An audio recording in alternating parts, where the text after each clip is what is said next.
is such that they do not want to associate Egypt with Africa. That's why they talk about Arab Spring. We have a book you should read called The African Awakening, to talk about the importance of the revolution in Egypt and Tunisia. So, Nasser embraced Pan-Africanism. That is, Nasser was part of the original leaders of African unity. Nasser also embraced Pan-Arabism, because Pan-Arabism learned from Pan-Africanism to say that to get rid of French, British, and American imperialism in the Middle East, you must unite the Arab masses, the working people of Arabia, so that the resources of Arabia can serve them. So Nasser unified Pan-Africanism and Pan-Arabism. He was a young officer in Libya that was inspired by the ideas of Nasser, and created a movement of officers in Libya. And Gaddafi was one of these leaders who supported Pan-Africanism and Pan-Arabism. But because of the political only development of Libya, an only development which put political power in the hands of the military, that the Libyan political space was not developed. But what Libya did, and I can tell you why I was opposed to Gaddafi, and I remain opposed to Gaddafi up to the end. I lived in Tanzania when Gaddafi was supporting Idi Amin of Uganda. I lived in Tanzania when the Libyans fought against the forces of liberation in Tanzania. But Libya sat on massive amounts of wealth. And as my sister said, the most important wealth of Libya was a massive underground ocean of water, of clean water. That's the most important wealth. In the 21st century, that is the wealth that we must use to transform not just Libya, but all of Africa. This underground water resource, the Europeans have been paying attention to it for a long time. The second wealth that exists in Libya was the tremendous oil and natural gas resources. The third wealth that is in Libya is the wealth of the Libyan people in terms of the heritage of the history of Libya. It is that wealth that was coveted by the West. And we can criticize Gaddafi as we must, if we must learn lessons from what happened in Libya. But it is up to the Libyan people to decide on the political future of Libya and not the West. Libya had one of the highest standards of living in Africa. Every Libyan could get access to university. It's what everybody in Africa wants. Clean water, education, housing, healthcare. And Libya had accumulated over $200 billion in reserves.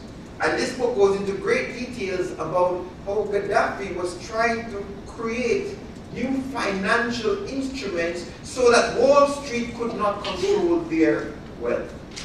And how Goldman Sachs had what the word they use in Wall Street is that a dalliance, D-A-L-L-I-N-C. The details are here.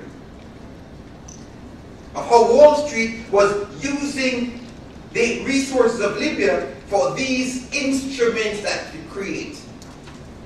create trillions of dollars.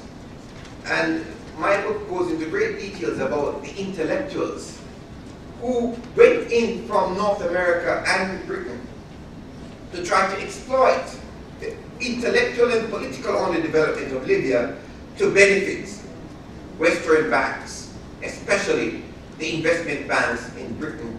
And that is part of the story about the intervention in Libya that is not being discussed. I invite you to read a book called Predator Nation about the role of Wall Street banks, and most importantly, about the role of the intellectuals who justify the kind of neoliberal politics that exploits the wealth of the rest of the world.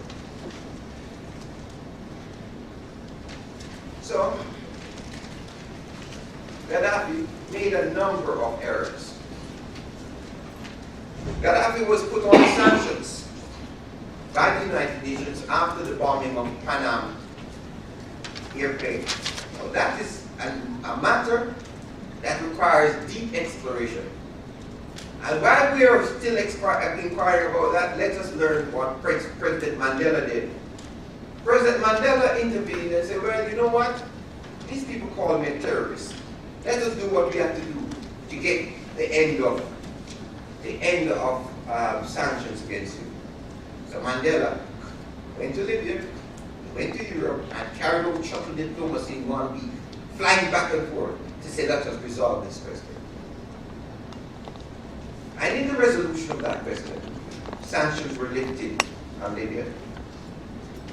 And it was Libya, in that period, who identified the extremist jihadists who were working with Osama bin Laden. It is Libya who identified the Libya Islamic Fighting Group, LIFG, that was trying to kill him. And you know, it is that same extremist that NATO went to turn to overthrow Gaddafi. So you're telling people now that you want to overthrow Assad and you're financing the same extremists in Libya. All right. So there's a bombing campaign against Libya. This bombing campaign against Libya did not make sense because the bombing campaign went on March, April, May, and the African Union intervened and said, we can intervene to bring about peace in Libya. They said no. And what they did, which they cannot do now in Syria, is they manipulated the information about what's going on in Libya. They manipulated. So the war against the people of Libya was also information warfare in how they presented the information about what was going on in Libya. And so they said it was the Libyan people who was fighting. My book documents, as Western, the role of Qatari forces, the role of private military contractors, and French and British soldiers on the ground in Libya to topple Gaddafi. Okay, so the Gaddafi regime fell in August with the bombing. And Gaddafi escaped to his hometown of Sirte. And we go into great details in the book about the coordination between the drones, special forces on the ground, and the Misrati militias to capture Gaddafi.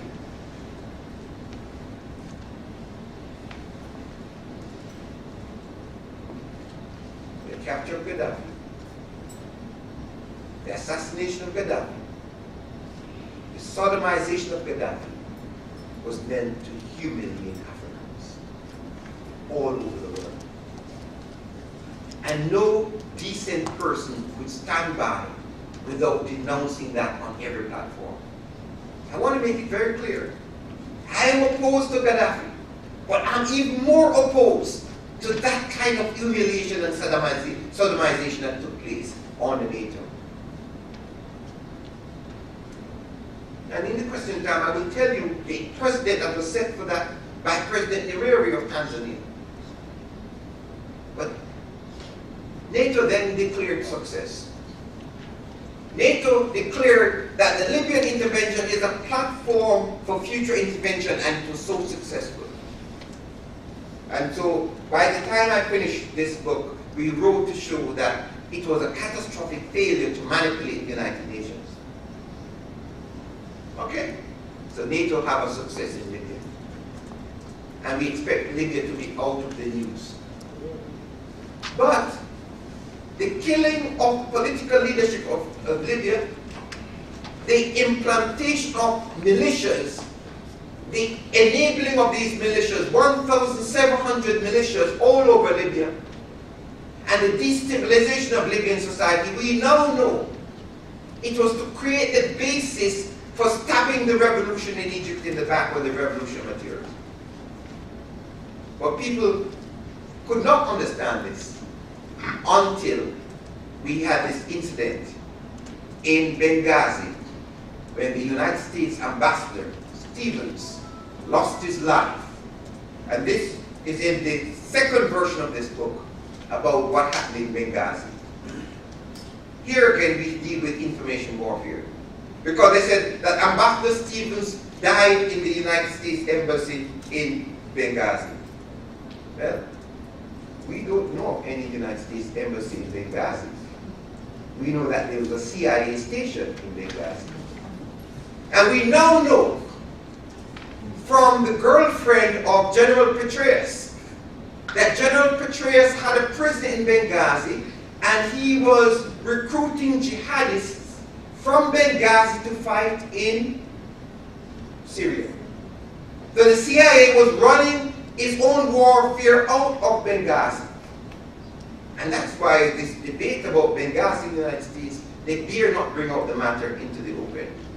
So the last 2 chapters of this book deals with the struggles inside the United States over the militarization of Africa. Because the struggles inside the United States over the intervention in Libya was very deep. There was a division within the administration. But General Petraeus represents what I call in this book the Crusaders. The Crusaders are those elements of the United States military that want to have perpetual war.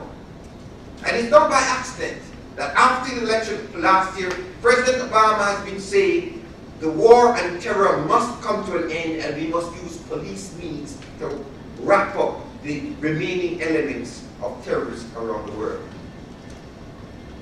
And the book goes into great detail about the arrogance of General Petraeus. And what is not known is the decision by sections of the military to send troops to Benghazi without the authority of the President of the United States. And the firing of 3 top military people. And of course, Obama did not confront Petraeus directly.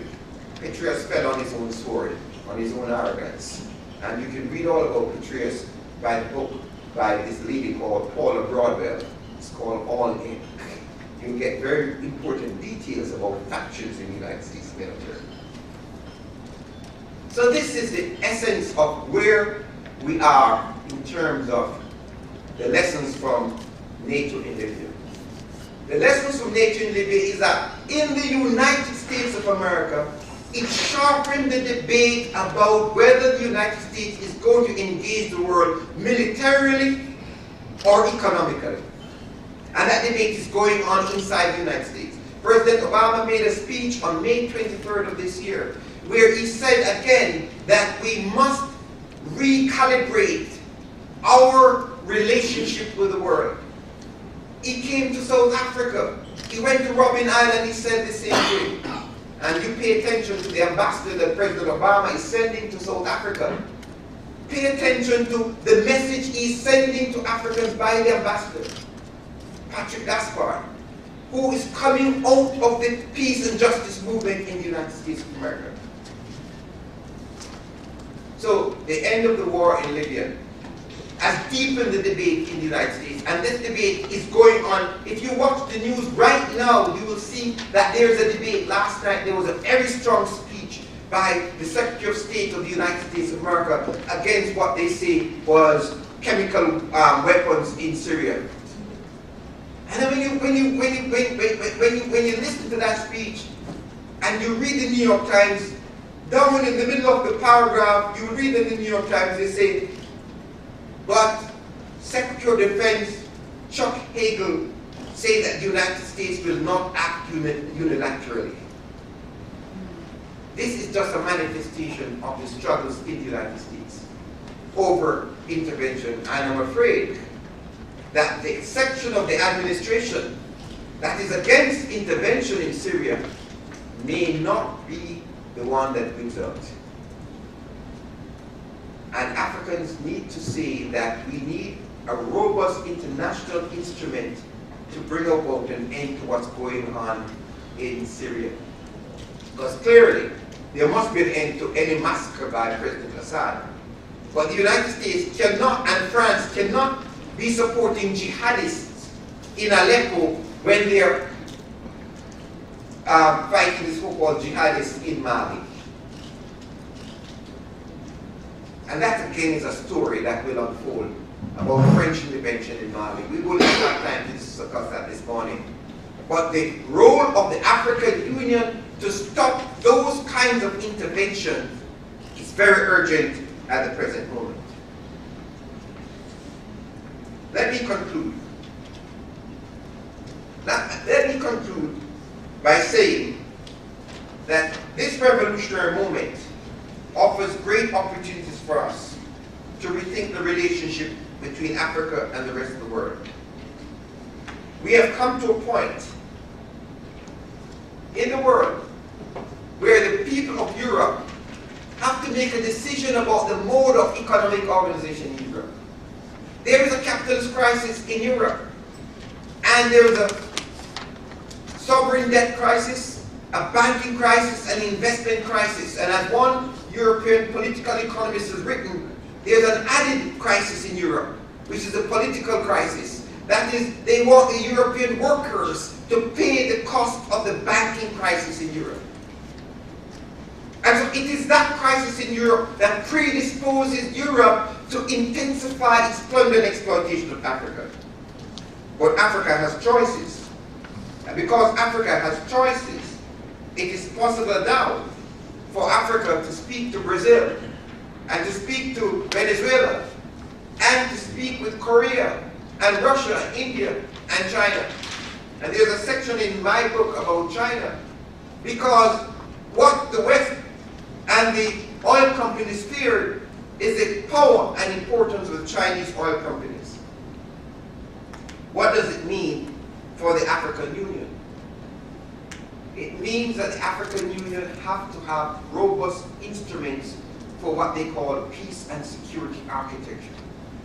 That we the ordinary people, must be engaged. I mentioned that the Rastafari movement in Jamaica grew out of the Italian intervention in Abyssinia in 1935.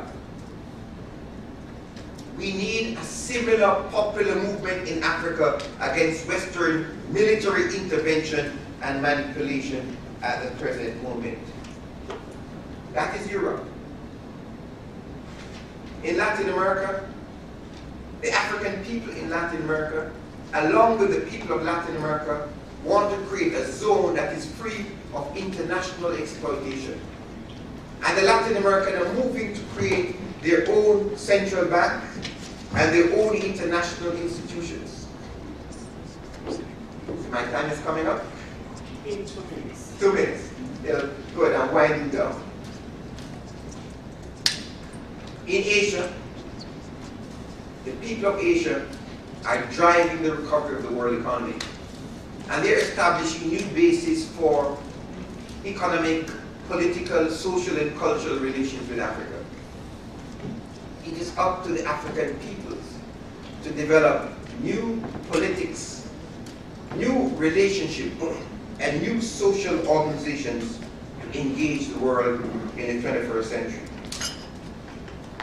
I want to thank those of you who are attentive, and I will engage with questions and discussions, because it is my view that the intervention of NATO in Libya has accelerated the pace of African unity, because we now know that Africans will not stand for another form of intervention like that which took place in Libya. Thank you very much.